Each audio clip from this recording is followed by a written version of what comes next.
Hi, welcome to Discussions of Music, Healing, and Consciousness with your hosts, Chris Noble and Bill Prodsman. In today's episode, we're talking all about how to prescribe music for yourself or your loved ones, how to use music as a tool for healing and expansion in your everyday life. We'll be talking about easy, actionable steps that you can take, but almost more importantly, we'll be sharing with you how to integrate these healing modalities after the fact. Very important thing that Bill and myself have realized is how to integrate the information and the feelings that come up during a healing session, whether it's listening to powerful music, getting a sound bath, going to therapy. What all of these different healing modalities do is bring up feelings and information within ourselves that we can then take and use later. So how do we integrate it? We're going to go into that in this episode today. We'll be talking about this and much, much more around this area and this topic, as always, in these open conversations here on Discussions of Music, Healing, and Consciousness.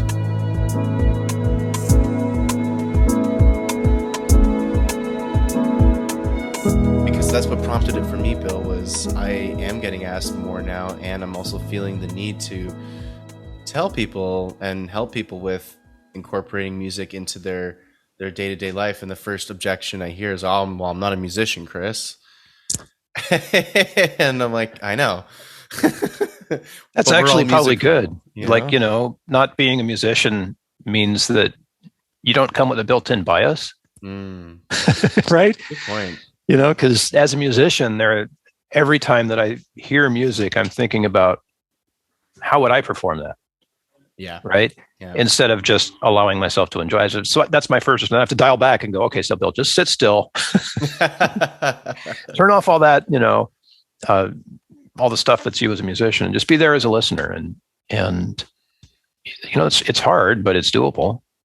Well, that's the thing. And so for those listening, if you don't identify as a musician or someone who's studied it and spends lots of time developing your skill in that arena, then this is great, because it's actually going to be, in a weird way, a little easier to integrate music into all these different aspects of your life, not only to allow for healing and to help you through traumas and things of that nature, but also, of course, to enhance and to really enhance a lot of elements and bring a lot more joy and play and happiness into your life. So I'd love to ask you, Bill, for someone who is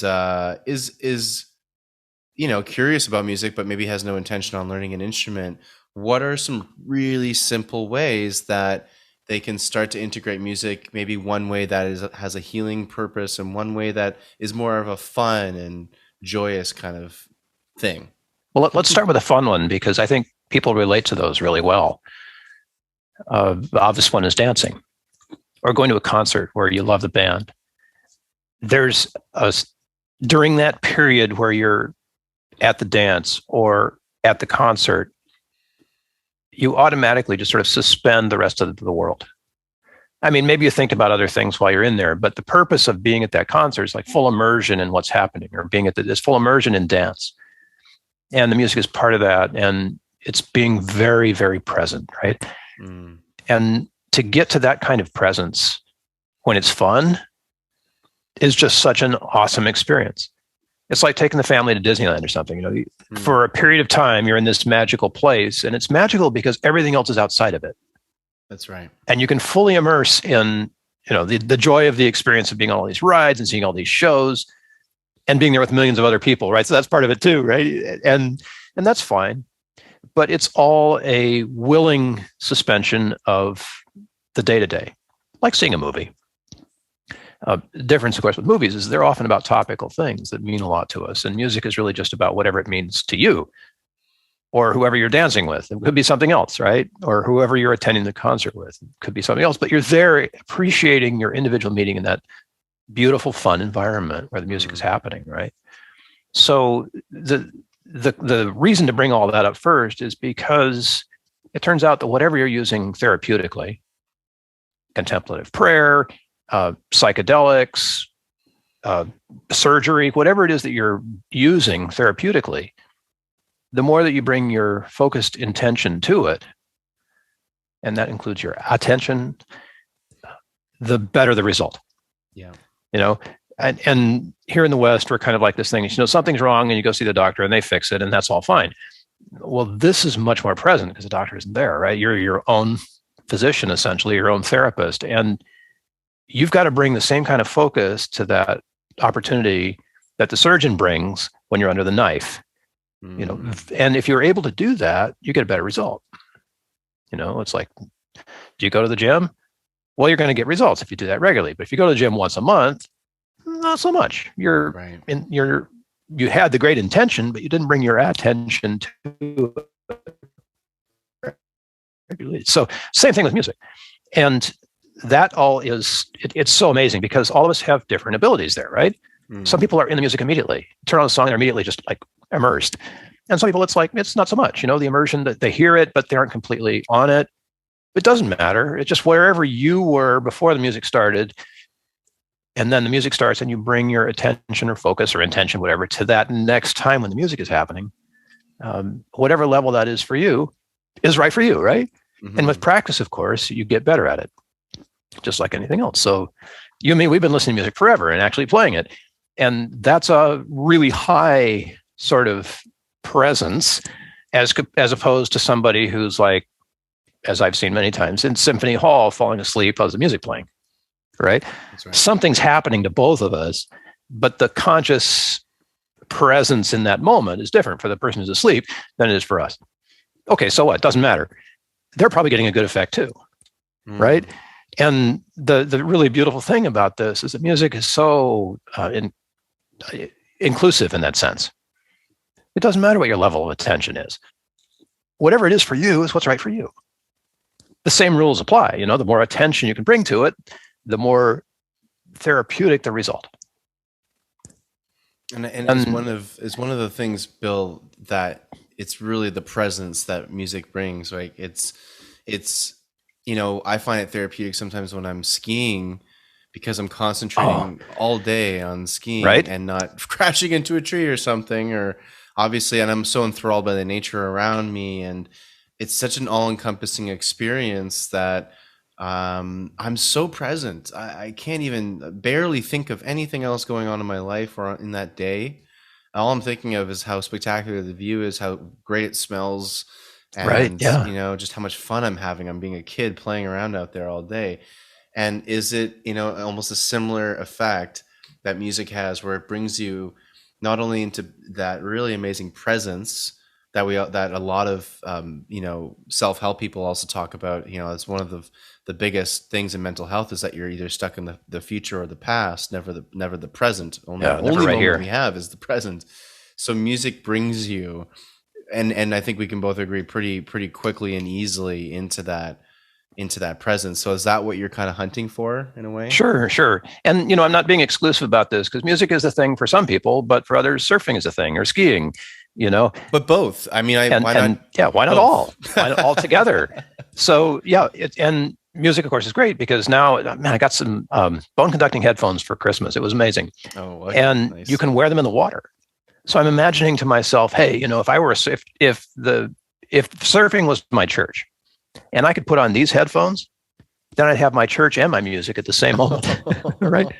Or golf, or skiing, whatever the thing is, right? Yeah. But it was just so amazing to know that you can combine. And of course, the idea is full immersion. So that means if you want to measure it, if you're thinking about how do I measure this, am I completely engaged or not? Think about your five senses. Obviously, if you're listening, you've got it in your ears. And if you're watching, you've got it in your eyes. And if you're dancing, then you've got it physically, right? But what about taste and smell? And oftentimes, in the middle of something really amazing, some aroma will wander in. And if it's a right match, it just enhances the whole experience.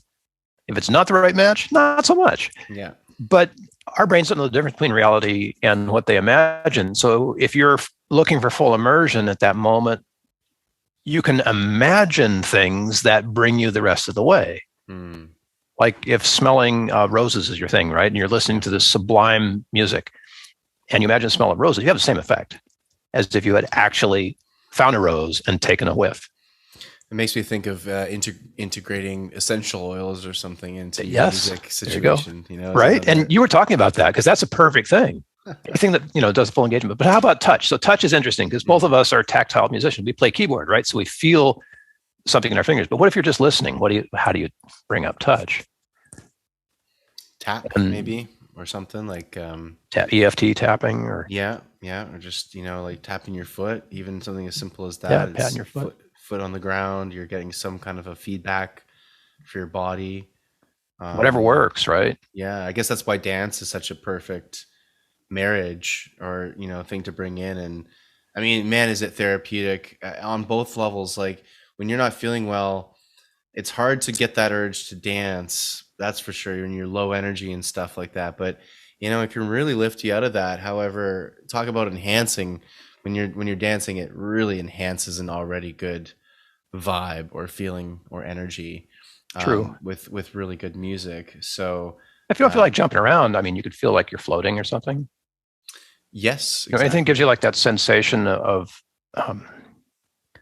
touching something. More than standing on the floor or whatever. I like to rub my hands together, or oftentimes I'll find myself touching my the right side of my chest, not over the heart, but over the right side. Don't know why. I've seen other people do that. There's a pretty decent video. I think it's Mariah Carey out there that somebody has, or Celine Dion, where you actually, as a singer, you can like hit your sternum, and that will activate what you need to really get the fullest possible sound. Wow. And they take this video apart and they show her actually doing that intentionally to be able to hit the high note. And when you do that, you can hit it with ease. If you don't, you might sound like you're pushing it, right? So that kind of touch can be really powerful, whatever it is. People who do muscle testing often use their tapping with their thumb and one of their fingers to create a sense of touch. So that touch is like a way, you have to play with it, see what you can use to bring you. It'll be different for everybody. But that's like getting you fully engaged. Which is what we want, right? We want that full engagement before we actually begin to do anything with it. Otherwise, you're just wasting your time. And how important is the choice in the music? Oh, so this is where it gets kind of fun. I've had so many people come and say, "So, Bill, what music should I use for X?" And they fill in the blank, right? For stress or anxiety, most of it's negative. Yeah. People have no trouble finding music for joy. Yeah, that's so true, though. And the notion that's most common out there is that we're feeling some way we don't want. We want this music to transform our feelings, and that's fine. But the psychology here, the healthy psychology, I'm told, I'm not a psychologist or a music therapist, but I'm told that until we've completely experienced a feeling, we're not ready for the next one. It's like layering that stuff on just pushes it down. And if we're in a place of distress, the quickest way forward through that is to feel that distress safely and fully. I don't mean that, to be in distress and go out there and create more distress for yourself. You've got plenty already. Feel it. But feel it, like allow that to come up. And so the notion of music to intervene with that distress is fine, provided that you allow the distress to flow and go. And music has all kinds of opportunities to experience negative emotions safely. The music world is rife with that stuff. I mean, I was doing breakup songs for this sing-along and trying to come up with some decent breakup songs. A breakup song is amazing, man, because it lets you feel, right? And put it on repeat and feel that stuff until you can't feel it anymore. And it's full engagement, right? So if you're fully engaged, it probably won't take more than a few tries till you get to the bottom of whatever that feeling is. And that's a wonderful place because then you're open and you can choose what to feel next. Instead of just trying to lay over that and tamp that stuff down and stuff it, let it come up and let it go. And then you're in a place where you can put on the song you want to sort of guide you into the next emotion that feels better. Oh yeah. So sorry, Bill. It's like you're using music to not to not immediately relieve you of a feeling. You're using music to actually embrace that feeling so that it doesn't get suppressed. Yeah. And kind of bottled down and not, and then it allows it to kind of move almost through you in that way. Is that, yeah. Yes. Okay. So my own experience is first time I went to therapy in my 30s, maybe. The therapist said, "Bill, you're an angry young man." And I said, "No, I'm not." That's good. I had never, experienced anger in real life. I experienced it at the keyboard. I had taken all of my heavy emotions to the keyboard for years, since I realized that I was feeling like that, maybe teenager or preteen. Mm. And so I felt like I had a pretty decent command of my big emotions. But turns out in real life, I was still a child. So learning to connect that feeling that I had inside from having played it with how that works in like interrelationship with people instead of just with the 4,000 pound black woman with 88 teeth. Yeah, right. That's a piano for those of you who are keeping score. Yeah. So that idea of being able to let it go was something that I learned the hard way with guidance from a therapist. And I began to connect my practice of music and how it felt with my real life practice in a way that let me, in real life without the keyboard, find the music that let those emotions go. Wow. Mm-hmm. So that I no longer had all this, suppressed stuff. People have said various things like depression is anger turned inward, whatever that stuff, or anger is depression turned inward. I think they're probably this, two sides of the same coin. Doesn't matter. But allowing the feelings and safety, man, that was a revelation. Because then I realized that with a little music, I didn't need the piano. I could hook myself up to my anger music wherever I was. Brain doesn't know the difference between reality and what you imagine and what you hear, and let that stuff go. And the emotions are cool because we can tell when emotions have changed, but they're not the only thing that's changing. Right. So the emotions are sort of like we can read. It's the readout. It's the data. Yeah. And we go, oh, I'm done crying now. I'm ready for something else. So you can feel that, and then you go, oh, okay. So what's the next thing? But in that process, while you were emotionally engaged, other stuff's happening too. Right. Like the physical nature of stress is leaving you. I can feel my shoulders fall and just sort of relax into that place. And anybody who's done meditation with music knows exactly how that feels, right? Mm-hmm. You feel that happen. And then the mental angst that goes along with that stuff also dissipates once you've felt it fully. Like your emotions are your guide for all this other stuff that's happening too. Mm-hmm. And then the really beautiful thing that's out there, that's the invitation in psychedelics these days, is the spiritual change. Just reconnect, letting all that go, like the music, the emotional bath, also reconnects you with the spiritual stuff, with the invitation to change in a very profound way that science doesn't measure, but that we know happens. Yeah, absolutely. And that's just from following the emotional meter, So you can say to yourself, gosh, I'm really angry right now. Dial up your anger music. And literally, dude, within seconds for me these days, I can feel that intensity just come up and leave me. And it's gone. And I can tune into the next thing. It's I was telling a friend of mine over the weekend just about how certain types of music it's just amazing when you get into the effects of all these different forms of music and different songs, even just going through one artist that you love and going through their catalog and get such a variety of types of music. And I was telling my friend how sometimes I just really need to listen to like aggressive dubstep dance music. Right. Yeah. Right. And there's a lot of times when that music is exactly the opposite of what I want to hear. I really don't want that heavy hitting, hard pounding bass and all that stuff. I'm like, I need something more chill. I need some like Spanish guitar or something completely different. But man, sometimes I just want to hear that intensity. And that specific music makes me literally jump and bounce as I listen to it, like I'm at a club or something. And it brings me so much like this really crazy euphoric joy and giddiness. I feel like I'm an inner child, like I'm a little goofy kid running around the house or something. Yeah, you've done it, right? Yeah, and then I experimented with that. And I tried some other dance songs, not the same effect. So it's like, I'm like, am I just in a funny mood right now? I'm like, no, it's just these particular songs are making me react in this way. What an interesting phenomenon to witness with any kind of specific music, right? Where it literally can lift you out of your chair and make you bounce around your living room or something. I'm not ducking your question because it's, what music do I use? The simple answer, and it's really the scientific, it's the data-based one as well, is that the music you love is your most powerful.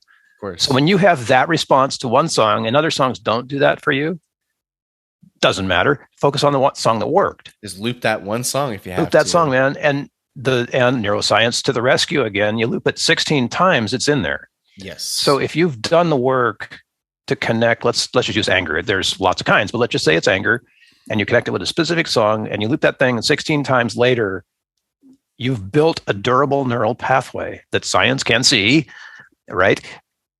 To connect you and that anger feeling with that music. And once you've done that, this is where the real magic happens. Once you've done that, it's in there. You don't have to listen to the whole song again.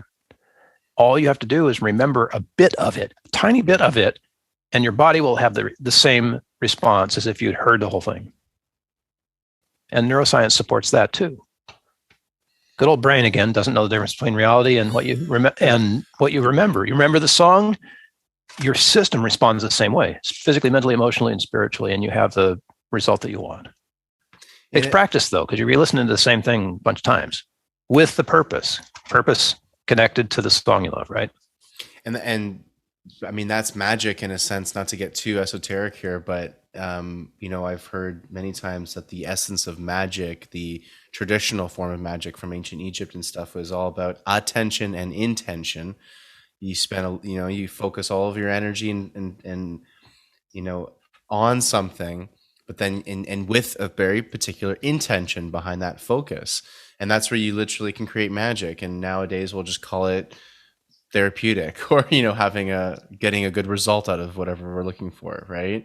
Isn't that cool? Isn't that so cool? We didn't invent this. It's just thousands of years old, and here we are talking about it like it's magic. New. It's ancient magic. And it's beautiful, in so many ways. And again, while music is cool because it affects us in so many holistic ways all at once, this same thing exists in any kind of therapeutic endeavor, particularly ones that you're able to do on your own, like surfing, skiing, fly fishing, even mixed martial arts. I have a connection with some veterans here who beat themselves up regularly, and then they sit down and do a rap session, and the release, right, prepares you for the work, and the rap session where the real work happens.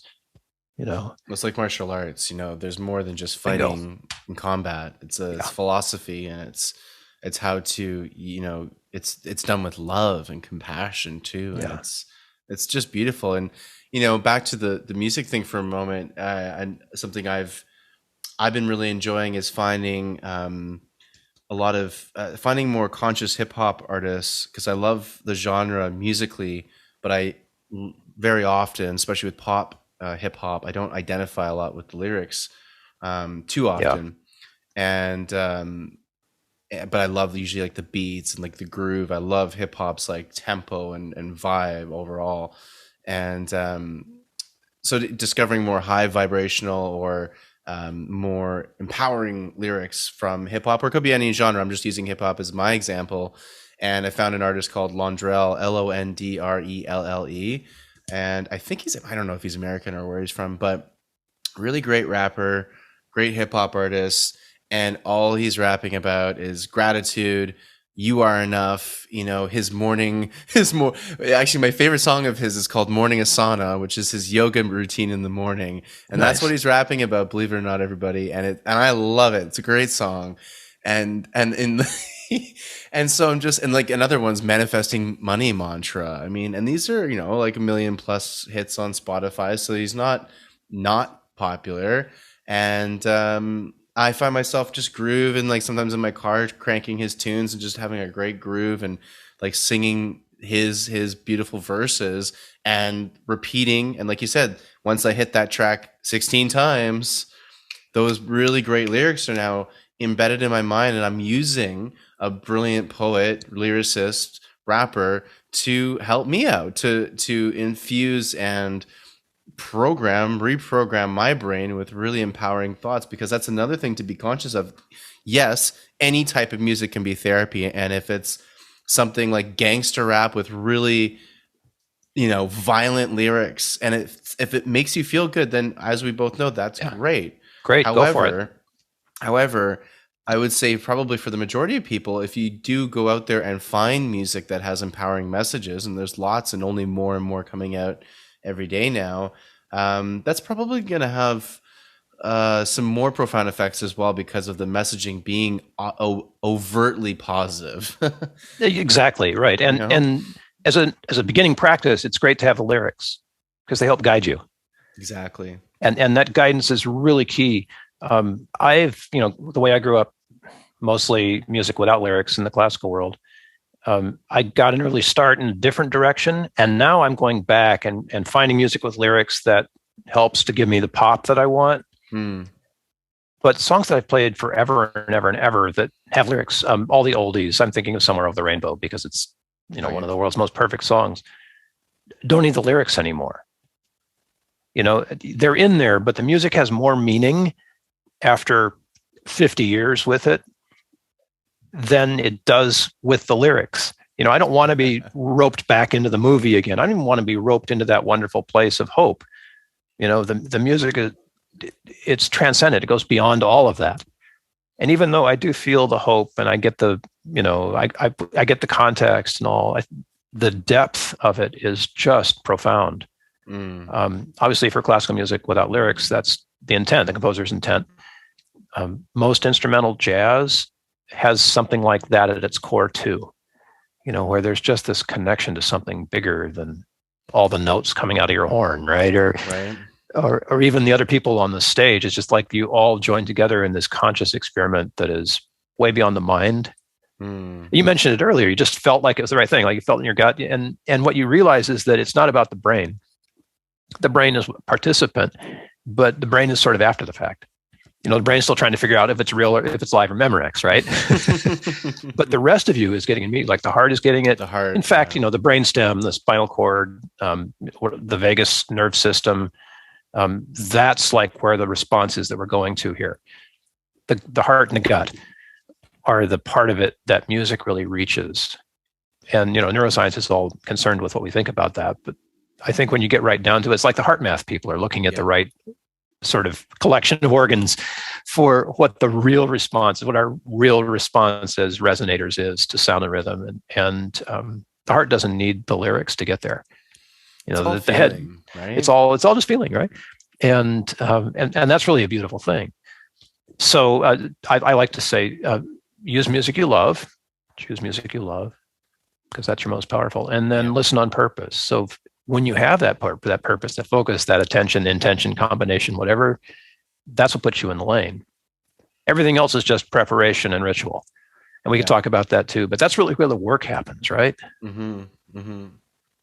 Now, do you, I have so much different music for so many different things. I have my morning music, for example, that I just really find helps get my day going in a really good way. And that can range from Spanish guitar to real, classical piano, like soft classical piano, like Chopin-esque kind of style. Yeah. Or I love listening to really old time, like I was going through a whole Nat King Cole's original band, the Nat King Cole Trio. I was going through his old catalog, right? They're incredible. Oh, they're so good. Oh my God. On a whole other side note there, that's just some brilliant music to listen to. And I just like, for some reason, old, like really old music that sounds old, like old gramophone or very old record, scratchy, crackly kind of quality.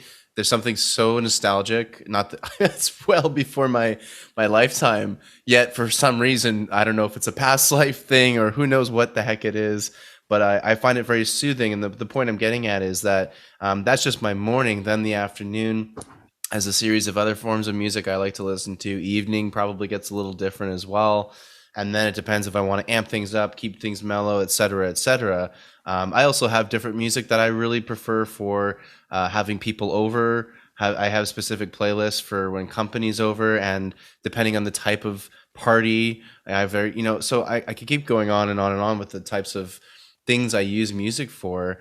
And do you find that that's something that's, your clients and people that you notice once you start to understand how helpful music can be as this tool for healing or enhancement, I pretty much use it for almost every aspect of my life. I have a driving playlist, like I could keep going on of all these things I use music for. Do you find, one, are you the same? And two, do you find like, your clients and stuff, once they start on this path, they kind of start to do that more with music, where they use it for a variety of things?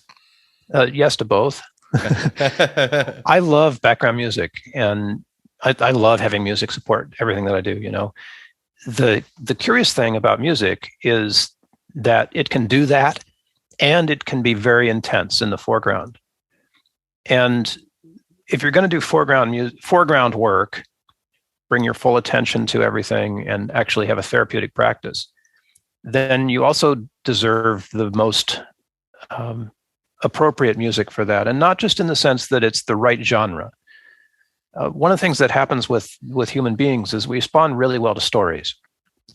And anybody who's in social media these days knows about stories. And I don't know, like everything else in social media, they've kind of gotten co-opted. But this kind of story I'm talking about is a story that begins once upon a time and ends happily ever after. And it's the story that you can see in most movies that survive the test of time, and most books that survive the test of time. Things start out and then they get complicated and they reach a climax where something heroic happens and then they taper off. Yep. And it turns out that story form, is also the form of the heroic journey. Yes. Or the shadow work or whatever else. And so, because that's really what it's all about here in life, if you look at your life, it's the same way. It's the same sort of curve. Once you start to see that beautiful curve, that starts out slow, builds up to a crest, and then drops off, you begin to realize that you see that in economics, and you see that in the human form. If you're an artist or visual, you see that curve everywhere. And if you think about it carefully, you can also find that same kind of curve in the very best music that's out there. It starts out slow, there's an introduction, it builds up to a climax, there's a big peak, and then it drops off. And whether that's a single song or entire musical program, or something as complex as a symphony, that form is in all of it. That beautiful curve is there. Mm. And without getting into why it's there and why we resonate for that, if you just go with that and say, okay, if I'm going to do foreground work, I need to support my work in that same kind of form, then you've immediately made a jump away from background music and up to a place where what you're going to do is going to be very present for you. Mm-hmm. Mm-hmm. Let's take a simple example that has nothing to do with music. You're at the bottom of the hill, you get on the chairlift, up you go to the top. The run starts out slow, and then there's the black diamond, it jumps off, and you just have this amazing thrill on your way down, right? So if you put the story form in that, your once upon a time is when you get on the chairlift. The climb up the hill is obviously the climb up the hill, right? Mm-hmm. But that isn't where it ends, because if you start downhill is when it gets really intense. And after the intensity, things level out and you kind of catch your breath and you're rolling to a stop, ready for the next run. And that's your happily ever after. Mm-hmm. So when you start to think about it, that form exists in so much of what we humans do. That's a really good point. It's just like, it's ubiquitous. Wow. It's really scary how ubiquitous it is. It is. And if any of you have taken a psychedelic journey, you might recognize something of that form in that journey. It's exactly what happens on my mushroom journeys. Exactly. Just saying, right? Yeah. So why not structure music in a way, if you're going to do therapeutic work, that includes that form? Why not pick music that starts out with the once upon a time and then leads you gradually up toward whatever your purpose is, and climaxes with something that really hits that home and then leaves you not in free fall, but in a gentle decline back to the happily ever after. And if you can find music that connects with you at that level, that's your power music. Mm. I mean, really powerful music. Now, I like to say that you can do that one song, but I think it takes more like 4 songs. You get your intro song, your once upon a time song, and you got your things get complicated song, and then you got your heroic act that takes place at the peak of the story song, and then you've got your gentle happily ever after lets you down from that experience song. And that sort of puts the whole thing into what I call a silver bullet playlist, because it's got 4 songs and they get you there. Mm. And that takes a little bit of effort because you've got to actually think about your music. During this next X number of minutes, how am I going to introduce this topic in a way that I resonate for completely? Mm-hmm. How am I going to increase that resonance to a place where I can really find out if I'm, what I'm made of, right? How deep do you want to go? And what's the song that takes me there? And then what's the song that brings me back so I can choose what to use next? And I've got a bunch of those 4-song playlists. Some of them are really long. Like one of my playlists has a 45-minute song at the end. Wow. It doesn't matter. But when you have those, and of course, after you listen to them 16 times with that same purpose, then you've not only just built yourself an instant response, you've built yourself an instant journey. Mm. And as you progress through that journey, whether it's for happiness or sadness or anger or fear, to name the big four, as you progress through that journey, your music gives you that full experience in a way that resonates with the way human beings have been for thousands of years, right? The story.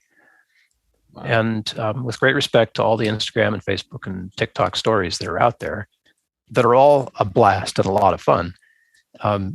Story is bigger than that, folks. It's a lot bigger. It's how we live.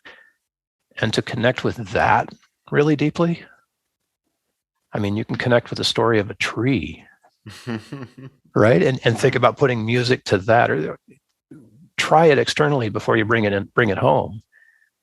And then when you do bring it home, look out. Have the tissue box ready. But seriously, this is also very safe, but it's incredibly powerful. Yeah. To take your life into that kind of a soundtrack, because it's so personal. And when you do it, I mean, I had the chance to do this with a group of 6 homeless people. It took us 3 weeks. We met an hour every week. And by the time we got this 4-song playlist sorted out and we put it on and listened to it, what had started out as a purpose over here became a purpose over there. And ultimately, this was a 4-song of Silver Bullet playlist for loss. How does it feel like to lose something, right? Mm.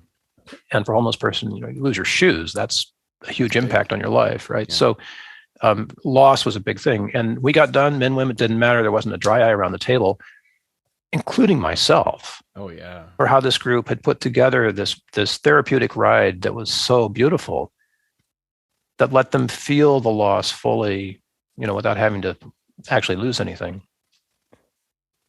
And to tie this all up in a neat bow, so the next time loss happens, you've got that tool right there, and you can have the emotion and safety, and then figure out who took your shoes without having to go off all amped up, trying to find them right out of the gate, because we all know how well that works. Mm. So so I like to see the Silver Bullet playlist as a way forward. And maybe one of many. I don't know. I haven't found anybody yet who's out there teaching this stuff beside me, but I think it's a shame that we musicians don't offer this to people that we know. It's like, hey, have you ever thought of doing a Silver Bullet playlist? And here's how it works. It doesn't take very long. What do we spend? 5 minutes on it? Right. It's like, and that's just an amazing tool that everyone can obviously use, especially with technology. Now we all have our streaming apps who can make playlists, in the blink of an eye. And I take full advantage of that because I have a million playlists for a million things. And I think it's just so important to get involved with music, get involved with these things that we have access to that are so therapeutic and fun and exciting and emotional and all of these things, and just actually using them.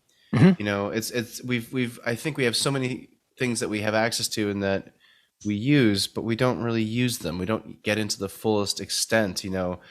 Even watching a movie, I hadn't really been watching movies in the last couple of years too much, and over the last 2 months, I really got intentional with watching movies again. And I'll sit down and I'll really make a night of it, more of a ritual, almost like get the lights all turned off, make sure I got some nice snacks, and then I take it all in, and I'm also looking for other messages, perhaps hidden underneath some of the context in the film too, or little hints to whatever insights, wisdom, whatever the thing is. But I'm going in and I'm really trying to, and then the emotions, of course, that any good film brings up. I want to feel those emotions. I'll let myself feel all of what I'm feeling in that. And it's not like, what do we do a lot of the times now with things like film or entertainment? We watch it in the background. It's very much, I'll throw on my TV while I'm making a dinner, or a lot of people, they're cleaning the house and they'll just have the TV on in the background. Now that's fine because it's, in a sense, it's all that's fine. But I'm saying that's also the majority of how people are using that art form. Yeah, not too skillful, right? Passive. It's a passive way of doing it, which is fine. It's like background music. There's a place for that, but there's also a really amazing thing can come out of really intentionally sitting down and letting the Silver Bullet playlist take you over, or this film take you over, and just take you on a journey. Really, we started The Hobbit. Oh, great! Partly because we like to watch it, but I think you also inspired that. But The Hobbit is this collection of little stories that are all stuck together to make a bigger one. Yeah, and it's so skillful the way the music works in each one of those vignettes along the way. And if you have a chance to watch that, or watch any movie you like, but I'm just picking up The Hobbit because Chris and I love it. Yeah. The way that the soundtrack works is something that I haven't heard done that well in a long time. I mean, there's great music in movies, don't get me wrong. John Williams, Star Wars, whatever, but he goes back to somewhere in time. And there's some really beautiful melding of music and story in movies. And once you become aware of it, you also realize when it's not so beautiful. Yeah. Right? Yeah. So, Lord of the Rings being in my opinion, the creme de la creme. Spectacular, right? Yeah. There are old movies, like Hitchcock has some movies where they're through composed, the music never stops, and he has some movies where there's no music. That's right. And when you become aware of that, it's really intriguing to begin to wonder how the music is working with the story, And we all know about turning off the soundtrack and how boring a movie is without it. But yes, we're talking about whether or not the composer got the essence of the story embodied in the music, right? And when they do, the experience is sublime. Lord of the Rings. Yeah. Oh, right? Yeah. I heard I was at a composer's sort of gathering back in Toronto, I don't know, a year and a half ago or something like that. And one of the guys presenting played 2001 Space Odyssey. Oh, yeah. And told a story, not the full film, but he was doing a little segment on it. And apparently that film had a composer write the intro, did this whole massive score.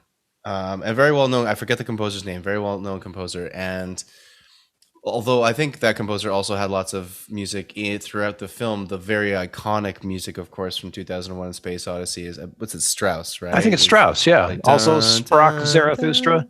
Yeah. Like that iconic intro that everyone knows from the 2001 Space Odyssey, that music is obviously not composed for the film. That's classical music that was written obviously before the film came out and was used in the film.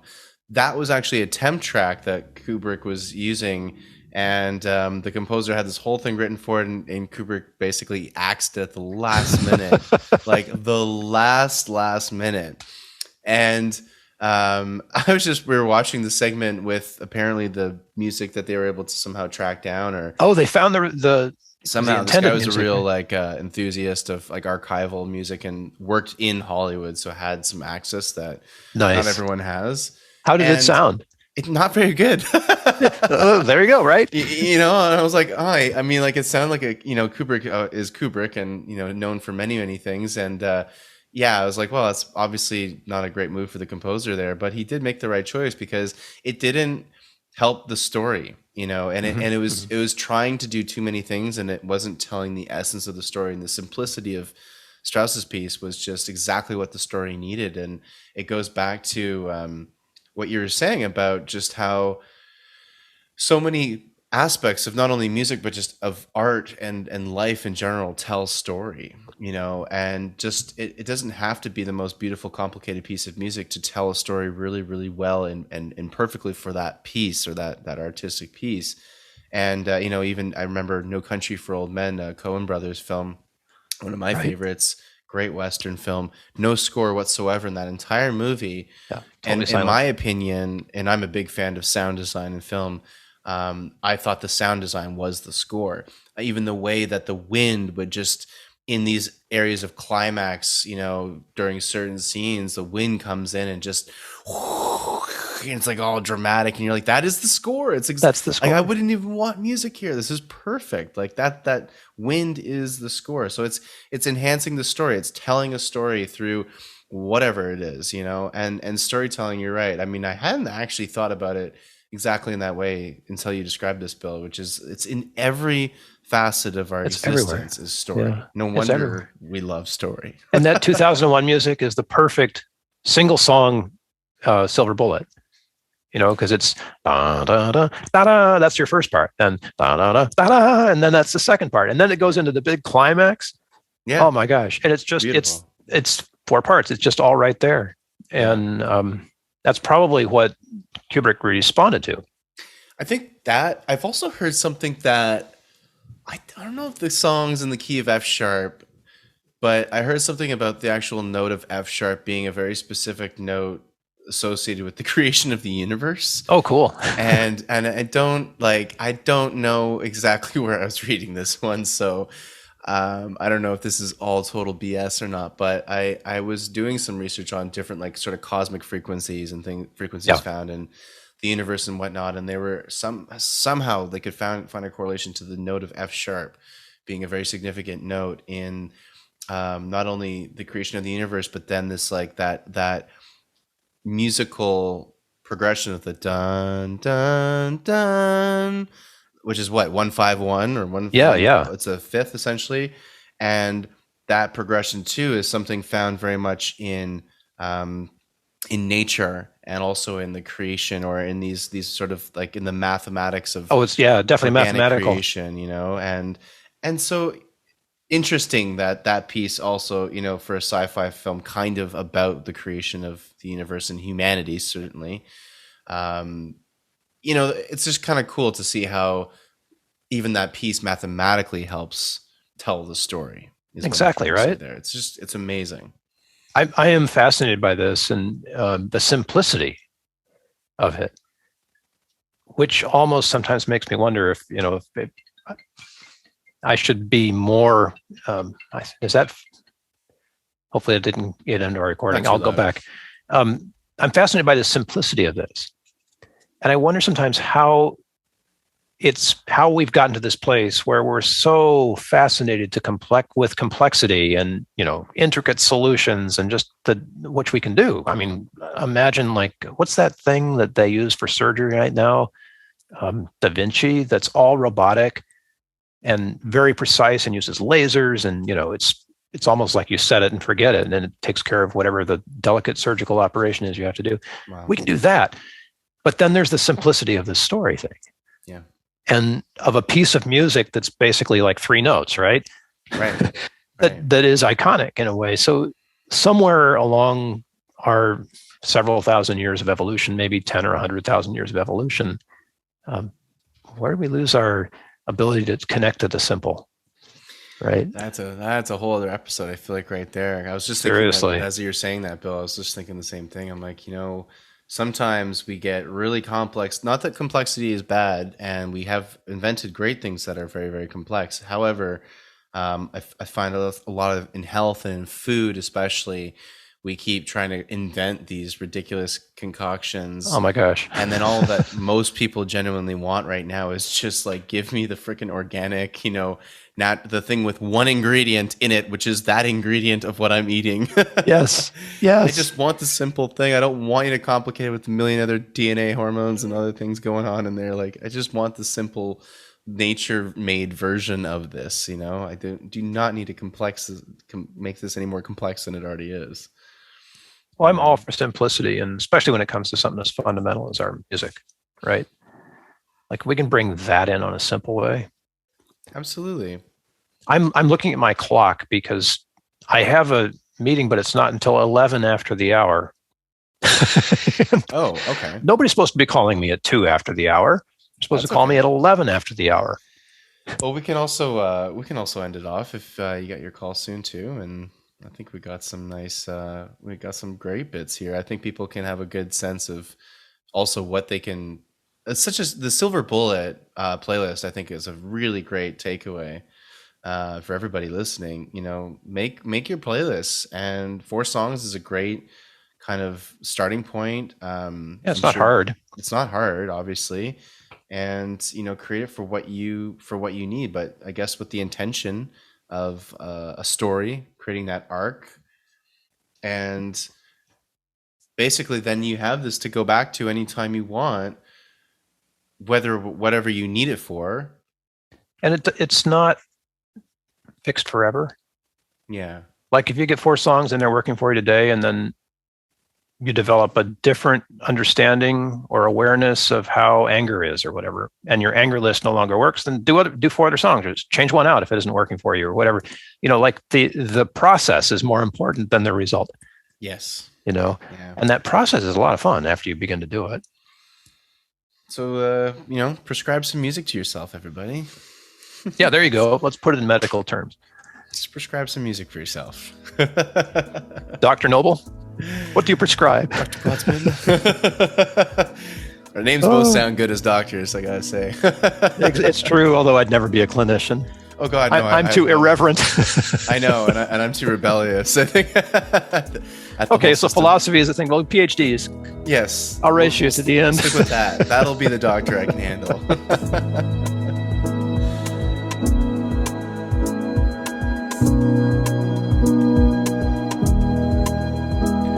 Thank you for listening in on our conversation, and for taking time to show your appreciation with a like, share, or subscribe. Discussions of Music, Healing, and Consciousness is a practice of spontaneity, and we welcome your comments, ideas, and questions. There are ways to connect with us in the show notes, so let us hear from you. Until next time, this is Bill Protzman along with Chris Noble wishing you great musical health. Salara Huchaya.